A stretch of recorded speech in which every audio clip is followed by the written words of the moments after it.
If enlightenment was real, why do awakened people still get angry? Good. Hold that question for a moment, because the answer might undo every idea you've ever had about awakening. For most of us, enlightenment sounds like an escape hatch, a version of life where we finally stop messing up, where fear doesn't touch us, where our thoughts behave perfectly, and where we become the best version of ourselves forever. But here's the quiet truth we rarely hear. That picture has nothing to do with what the Buddha taught. Not once did he say awakening is about polishing the self until it shines like a diamond. He didn't promise a personality upgrade or emotional invincibility or some spiritual super identity. In fact, the idea of becoming a perfected self is the very illusion awakening helps us see through. Think about it. Where did this fantasy even come from? Maybe from our hunger to feel safe. Maybe from watching too many idealized images of calm gurus sitting on mountaintops. Or maybe because we've been taught since childhood that worthiness is something we have to earn. So we turn enlightenment into the ultimate trophy. Yet real awakening, at least in the way Zen describes it, is almost the opposite. It's not an escape from life, but a full return to it. It's not about upgrading who you are, but seeing clearly what you've always been. It's not perfection, it's intimacy with reality, even the parts we'd rather avoid. Imagine if enlightenment wasn't about rising above your fears, but finally seeing them without running. Not about fixing every flaw, but understanding that you were never broken. That's the doorway Zen points to, a quiet shift, where the world stops needing to change for you to feel at home in it. And maybe, just maybe, the reason we misunderstand enlightenment is because it's much simpler and much more human than we can believe. Not a miracle, not a glow, but a soft returning to the truth we already carry. Before we dive deeper, we will move into the first section of today's video, what enlightenment doesn't mean. And honestly, this is the part most people get wrong. So many of us carry a quiet fantasy that awakening is some magical switch where life finally stops hurting. No more sadness, no more frustration, no more uncertainty, just pure calm, all day, every day, like a smooth stone at the bottom of a river, untouched by the currents of real life. But life doesn't work that way, and awakening was never meant to promise that. Life keeps moving. Bodies still age, loved ones still get sick, plans still fall apart. Even the most awakened beings, yes, even the Buddha, felt pain, fatigue, loss. The storm doesn't disappear just because someone wakes up. They simply stop building extra storms inside their own mind. That is the real difference. A person who is awake still feels the sting of disappointment, but they no longer add layers of, why me? This shouldn't happen. I must have failed. They feel a wave, but they don't turn it into a tsunami. Their heart remains open even when life doesn't cooperate. Think of it like this. Pain is the arrow life shoots at all of us, but suffering is the second arrow, the one we shoot at ourselves. Awakening is the moment we stop firing that second arrow, not because we've become invincible, but because we've become honest with reality. And this brings us to another very common misunderstanding, that enlightenment wipes away all problems. If only it were that easy, right? But enlightenment doesn't magically clean the world for us. What it does is release us from the compulsive reactions that keep us trapped. Suddenly, we're no longer fighting life at every turn. Instead, we respond with clarity, not panic. We act instead of spiraling into stories about how things should be. The Stoic philosopher Epictetus once said, "What disturbs you is not what happens, but your judgment about it." The Buddha said the same thing, just in a different language. Enlightenment doesn't change the world. It changes the tight fist we carry inside our chest. When that fist loosens, everything feels lighter. But why do we misunderstand awakening so deeply? Why do we turn it into something shiny, dramatic, almost supernatural? Because at the root of every misunderstanding is a very human tendency, desire mixed with ignorance. The mind wants perfection, it wants safety, it wants a final resting place where it never has to feel vulnerable again. So it paints enlightenment as the ultimate trophy, something the better version of me will achieve one day when I'm finally strong enough, wise enough, flawless enough. But that dream itself becomes the very prison we live in. Awakening isn't the birth of a perfect self. It's the gentle death of the imaginary one. It's not becoming something more. It's dropping everything that was never you in the first place. And strangely enough, when all those layers fall away, what remains is not weakness, but a quiet, steady freedom. A clarity that doesn't depend on circumstances behaving well. A peace that doesn't require life to stop being life. If you've ever wondered why your search for perfection feels exhausting, or why happiness slips away every time you try to grab it, maybe it's because the thing you're trying to become was never needed in the first place. Awakening isn't becoming untouchable. It's becoming real. Before we move on, let's take a gentle breath together. Because after seeing what enlightenment is not, it becomes easier to understand why so many of us misread it from the very beginning. And with that, we will flow into the next segment of today's video. Why enlightenment is so easily misunderstood. Misunderstanding is almost inevitable because enlightenment points to something that the mind cannot fully grab. And when the mind can't grasp something, it starts guessing. And guessing often leads us far away from truth. One of the biggest reasons enlightenment gets distorted is this. Language simply cannot hold the weight of a direct experience. Even the most awakened teachers can only speak in metaphors, rivers, mirrors, moons, empty skies, because the real essence of awakening doesn't fit into words. It's like trying to pour the whole ocean into a tiny cup. The cup will always be too small, and the listener will always imagine the wrong shape. And when a teaching becomes metaphor, people easily turn it into magic. Modern culture makes this worse. Movies, spiritual books, and social media love to paint awakening as a glowing transformation. A person suddenly gaining serene superpowers, becoming unshakable, untouchable, eternally calm. That dramatic version sells well. It's entertaining, but it's not the truth. And because that image gets repeated so much, people start expecting enlightenment to look like a superhero moment.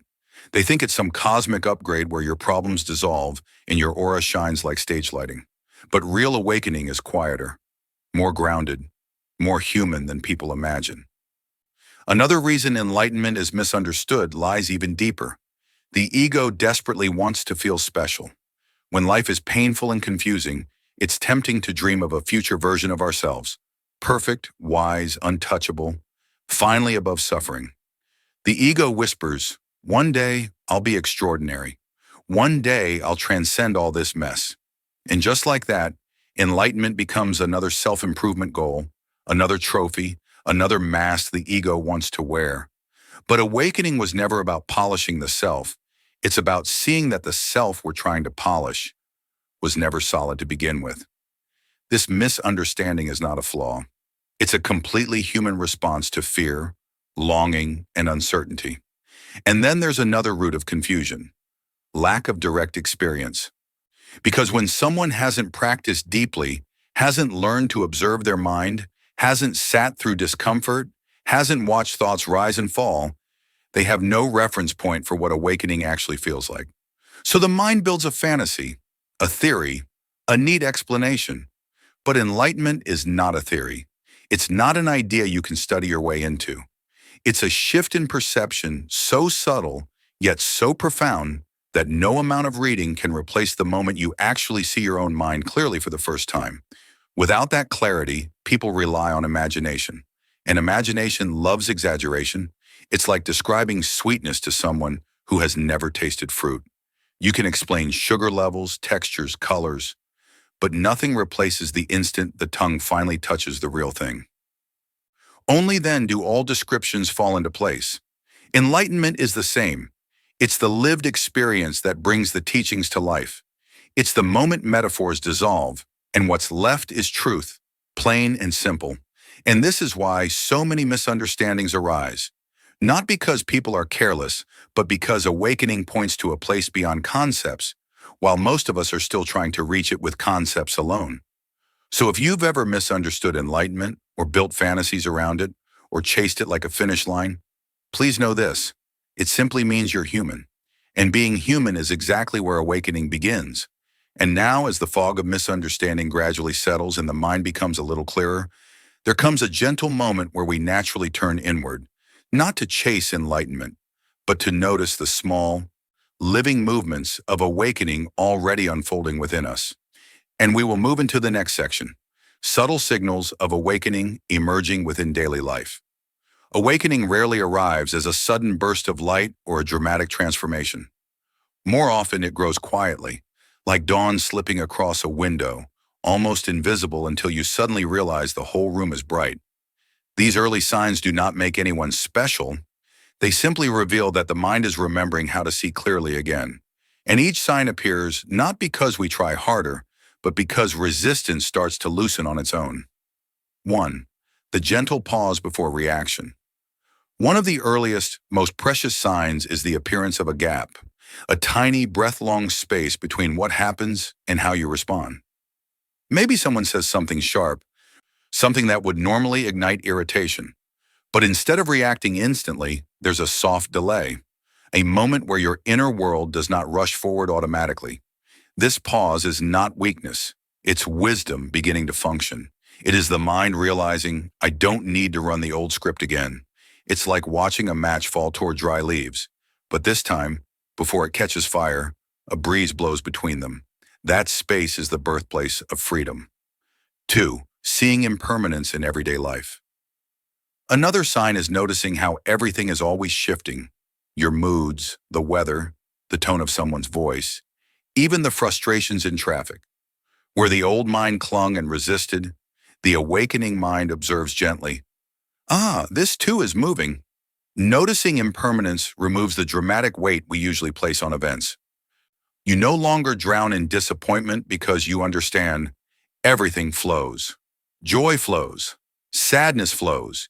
Even confusion flows. And this realization softens expectations, dissolving both the highs and lows into something more stable, more compassionate. 3. An emerging capacity for self-observation. As awakening matures, the ability to watch yourself becomes clearer. Suddenly you notice, I am getting irritated. My chest feels tight. My mind is spinning a story again. But the most beautiful part is this. You notice all of it without believing any of it is me. This is a profound shift. It's like stepping out of a storm and watching the rain through a window. The rain still falls, but you are no longer soaked in it. Awareness becomes your shelter. 4. A natural softness with yourself and others. Another sign, compassion begins to rise effortlessly. Not forced, not rehearsed. You judge less because you understand the weight everyone carries. You criticize yourself less because you finally see how harsh you've been for years. This gentleness isn't sentimental, it's spaciousness. It's the heart opening because the armor of self-protection is slowly dissolving. 5. Stability that doesn't depend on circumstances. You begin to notice that your joy and peace no longer collapse every time the world shifts. You still feel sadness, frustration, disappointment, but they pass through without taking the whole house down. It's the difference between living in a tent flapping wildly in the wind and living in a home with deep foundations. The wind keeps blowing, but you're not terrified of storms anymore. This is the essence of awakening, a steady presence that doesn't need external conditions to be perfect. These subtle signs don't mean you've arrived. They simply mean the journey has started to unfold from the inside out. Awakening is not a finish line. It is a gradual remembering, a slow, tender returning to what has always been here. As we begin to notice the subtle shifts in our awareness, it naturally leads us to a deeper question. What is the essence of enlightenment itself? This brings us to the next part of today's video, the true nature of enlightenment. Here we explore what awakening really is beyond the myths, the idealized images, and the stories our minds create. Enlightenment, at its core, is not a dramatic state or an intense emotional high. It is the ending of suffering, the quiet release from the 3 root causes of inner turmoil: craving, aversion, and delusion. This is what the Buddha called the unconditioned, a state not dependent on anything outside or inside. Imagine a pond. When the wind and rain cease, the water naturally becomes still. In the same way, when the noise of desire, anger, and ignorance falls away, an innate calm arises effortlessly. It's important to understand that this peace isn't something you manufacture, earn, or hope for. You cannot achieve it like a goal on a checklist. Instead, it is the stillness that has always been present, waiting quietly beneath the storm of thoughts and emotions. And here lies a beautiful paradox. Enlightenment does not make life easier in the conventional sense. Challenges, setbacks, and suffering continue to appear. But the awakened mind does not spin stories of fear, frustration, or attachment around them. It responds with clarity and balance. Central to this awakening is the insight of non-self, or anatta. This does not mean that you vanish. Rather, it reveals that what we often cling to as a fixed self is a flowing, impermanent process. Thoughts, memories, feelings, and identities arise, change, and pass away. When we stop defending or asserting this imagined center, a tremendous burden lifts, and a sense of freedom naturally emerges. Closely tied to this is the understanding of dependent origination. Every experience, every emotion, every event arises because of countless causes and conditions. Nothing exists in isolation. When this interconnection is seen clearly, rigid views dissolve. The world begins to feel less like separate fragments and more like a living, breathing whole. This shift opens space for compassion, empathy, and an expansive clarity that pervades daily life. Yet enlightenment often appears ordinary to those who witness it. There are no superpowers, no glowing aura, no extraordinary displays. Instead, there is simply a space between stimulus and response, a presence that allows feelings to arise fully without clinging, and a freedom from habitual patterns of thought. It is this subtle, profound freedom, the ability to meet life without being pulled into its constant turbulence, that defines true awakening. Perhaps the most surprising aspect is how natural it feels. It is not dramatic, not flashy, not a performance. It is gentle, yet deeply transformative. The stillness, the clarity, the compassion, it all emerges from a mind no longer caught in self-created illusions. It is quiet, ordinary, yet immeasurably vast, like the sky beyond the clouds, always present, always free.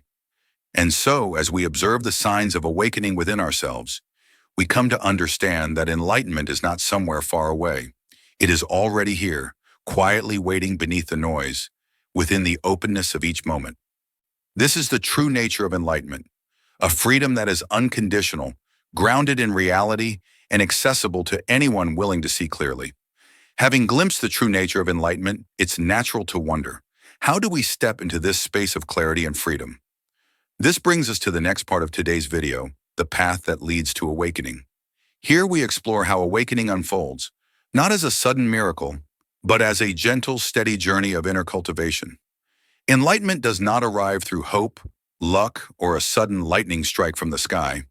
It is a gradual untangling of the knots within the mind, a patient unfolding of awareness that allows clarity and freedom to emerge naturally.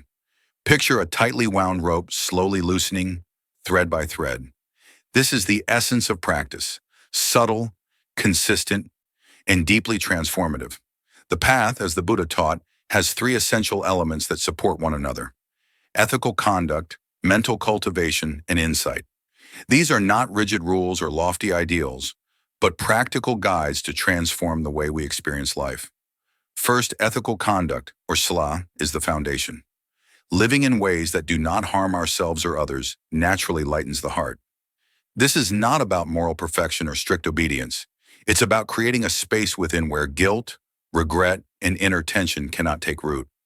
Imagine carrying a heavy backpack filled with worries and resentments. Ethical living gently lifts this weight, giving the mind room to breathe and move freely. Next comes mental cultivation, samadhi.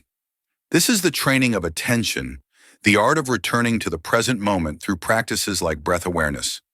The mind gradually becomes like a still pond, reflecting reality with clarity. Yet calmness itself is not the destination. It is the preparation ground, the fertile soil where deeper understanding can grow. A lake may appear calm, but only by looking beneath the surface can we see the currents and life within. Finally, insight, or panya, is the awakening of deep understanding. Observing the arising and passing of phenomena, recognizing the causes of suffering, and perceiving the illusory nature of the self. This is insight that cuts through the roots of delusion. It is not abstract theory, it is direct, lived experience. Through insight, we learn to see the mind's patterns, to notice the stories we tell ourselves, and to find the freedom that has always been present but obscured by ignorance. Practicing these three elements requires skillful effort. It is not about forcing, striving, or competing with oneself. Rather, it is like learning a delicate craft. At first awkward, full of trial and error, yet gradually the movements become natural and effortless. As the mind gains mastery, the effort itself flows without strain. Like a musician whose fingers dance on the instrument without conscious thought, the inner life aligns with a rhythm that is both natural and harmonious. Along this path, small moments of awakening begin to appear.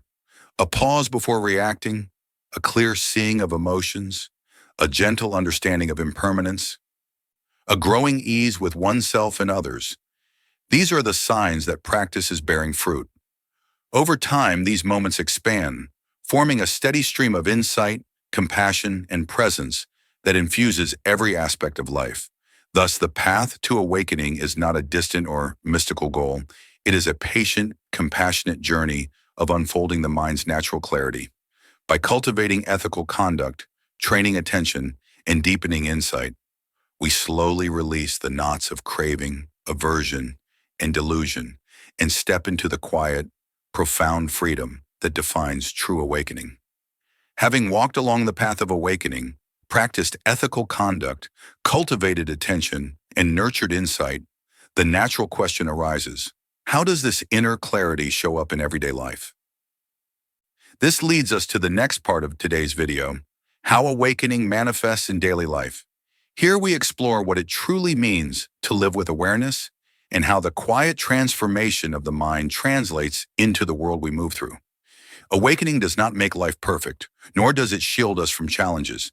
The awakened person still encounters difficulties, experiences loss, and feels the ebb and flow of emotions. What changes is the way they engage with these experiences. Reactions no longer arise from habitual patterns or automatic responses.